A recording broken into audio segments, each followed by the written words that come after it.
आप देख रहे हैं BNM भारत लाइव। नमस्कार, स्वागत है आपका BNM भारत लाइव में। सोमवीर हत्याकांड का सनसनीखेज खुलासा। पिता की हत्या कर आरोपी बेटा पुलिस के साथ करवा रहा था कातिल की तलाश। बेटे ने ही की थी पिता की फावड़े से कई वार कर हत्या। परिवार से अलग ट्यूबवेल पर रहता था सोमवीर। 24 दिसंबर की रात बेटे ने पिता को उतारा मौत के घाट। पिता द्वारा जमीन बेचने की धमकी से नाराज था आरोपी बेटा अमित। पुलिस ने आरोपी बेटे को किया गिरफ्तार, आला कत्ल फावड़ा भी किया बरामद। अहमदगढ़ थाना क्षेत्र के खुसरूपुर की है पूरी घटना। बुलंदशहर की थाना अहमदगढ़ पुलिस ने सोमवीर हत्याकांड का खुलासा करते हुए आरोपी बेटे को गिरफ्तार करने में सफलता प्राप्त की है।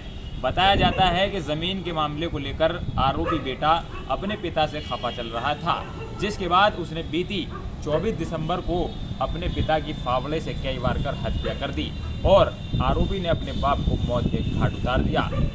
वहीं मामला तब खुला जब आरोपी अपने पिता के हत्यारे को पुलिस के साथ ही ढूंढवा रहा था। वहीं पुलिस ने आरोपी के कब्जे से आला कत्ल फावड़ा भी बरामद किया है और गिरफ्तार कर आरोपी को जेल भेज दिया है। कैमरा पर्सन फैजान के साथ मैं इमरान सैफी, BNM भारत लाइव। वो थाना अहमदगढ़ के ग्राम खुसरूपुर में एक व्यक्ति का शव ट्यूबवेल पर मिला हुआ था, ज़मीन पर गिरा हुआ।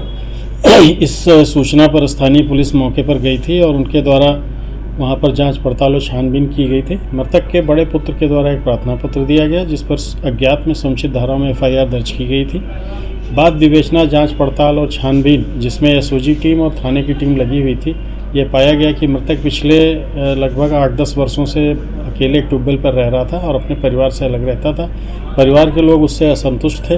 वो अपने दोस्तों यारों के साथ रहना, परिवार को कोई खर्चा बर्चा न देना और वो खेत बेचने की भी बात कर रहा था, जिसके कारण उसके छोटे पुत्र ने असंतुष्ट होकर रात्रि में 21/22 की रात में फावड़े से उसकी हत्या कर दी थी। और उसके द्वारा इस तथ्य को स्वीकार करते हुए बताया गया कि पिताजी इस तरह का कार्य कर रहे थे और खेत वगैरह बेचने की भी बात कर रहे थे और परिवार से अलग रह रहे थे और दिन भर वो अन्य लोगों के साथ रहते थे और परिवार पे कोई ध्यान नहीं देते थे।